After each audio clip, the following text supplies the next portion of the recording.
देखो, अब हम नेक्स्ट क्लास में प्रतिफल की बात करेंगे, कंसीडरेशन की बात करेंगे।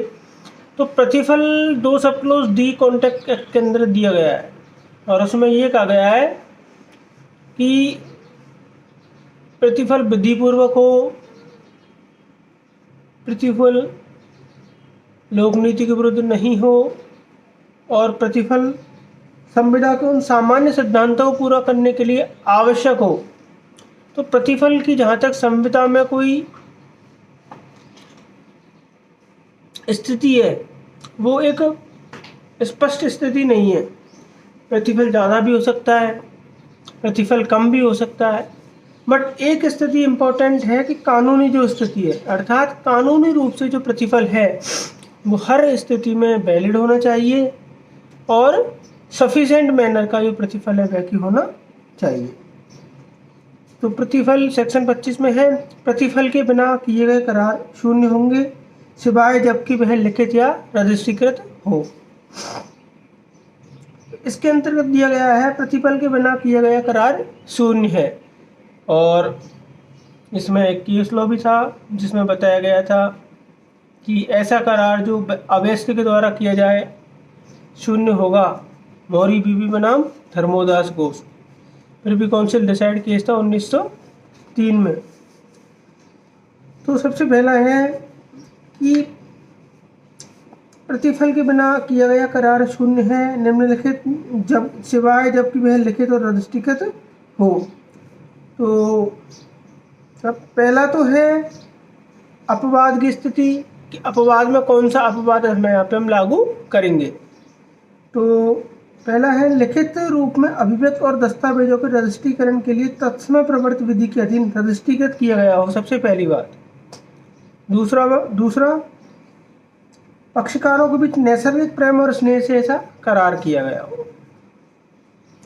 और इसमें मैंने आपको एक केस भी बताया था जिसमें पति पत्नी अपने घूमने जाने का करार करते हैं लेकिन वो सिलोन से अपनी पत्नी को संविदा जो पैसे थे वो नहीं भेजता और इस प्रकार से बालपुर वर्सेस बालपुर का केस।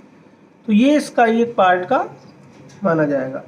सेकंड है इसका की गई किसी बात को देने का वचन, यानी किसी ऐसे व्यक्ति को पूर्णतया भागतः प्रतिकर देने के लिए वचन हो जिसने वचनदाता के लिए स्वेच्छा से पहले कोई बात कर ली है। तो ऐसी स्थिति के अंतर्गत भी प्रतिफल को वैलिड किया जाएगा और उसको लागू करवाया जा सकता है।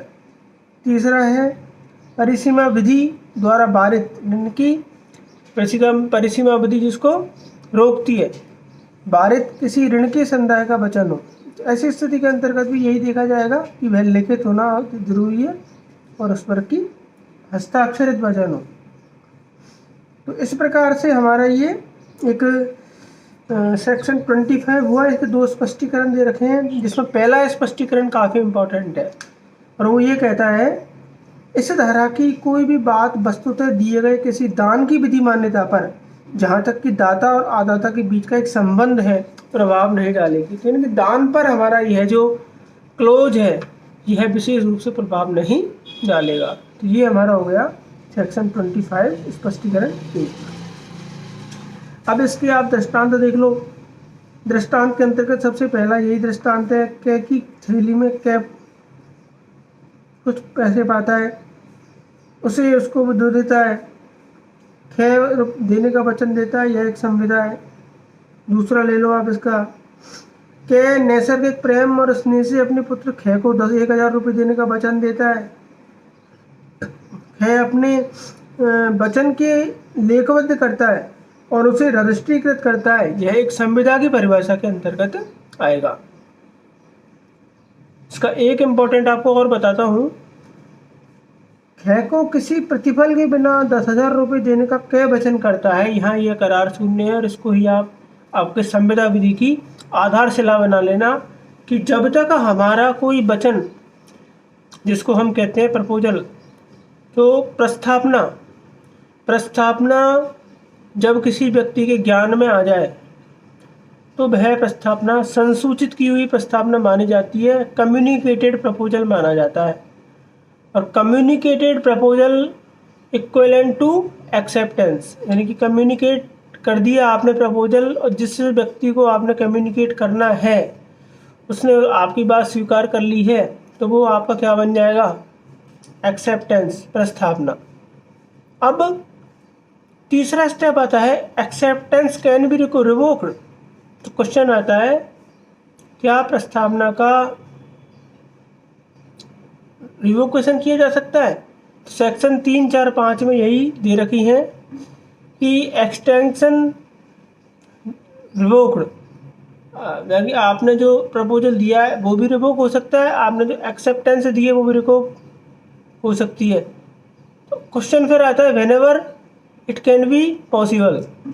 तो इट कैन बी पॉसिबल के अंतर्गत यही है व्हेन द प्रपोजल और proposal is known in the notice of acceptancy, यानी कि जो व्यक्ति आपकी प्रस्तावना को ग्रहण कर रहा है, आप उसकी प्रस्तावना को ग्रहण करने से पूर्व ही अगर डिस्कनेक्ट हो जाते हो तो it is not type of agreement. यह करार की परिभाषा में नहीं आएगा क्योंकि प्रस्तावना स्वीकृत नहीं हुई।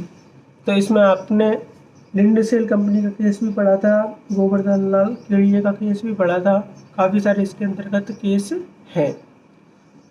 तो हमारी प्रस्ताव का अनुमोदन हो, अनुमोदन के बाद उस पर एडिक्वेट, उस पर कंसिडरेशन हो, उसके बाद एग्रीमेंट का निर्माण होता है। एग्रीमेंट जो लीगल हो उसको कहते हैं यह एक संविदा बनेगी which is enforceable by the law 2 के अनुसार। तब कहीं जाके हम कह सकते हैं कि यह करार संविदा की परिभाषा के अंतर्गत आ गया है। अब उसमें भी एक छोटा सा पेच है कि जो करार यदि अंतर्राष्ट्रीय राष्ट्रीय उपबंधों के अनुसार लिखा जाना उचित है, स्टैंडर्ड करार है, तो उसको आर्टिकल 299 और 300 में जो शर्त दे रखी है जहाँ संविदा राज्य और राज्यपाल के द्वारा की जाती है, उन स्थितियों से हम उस संविदा को पूरी करेंगे। तो ये हमारा सेक्शन 25 हमारा इसमें हो गया। अब मैं आपको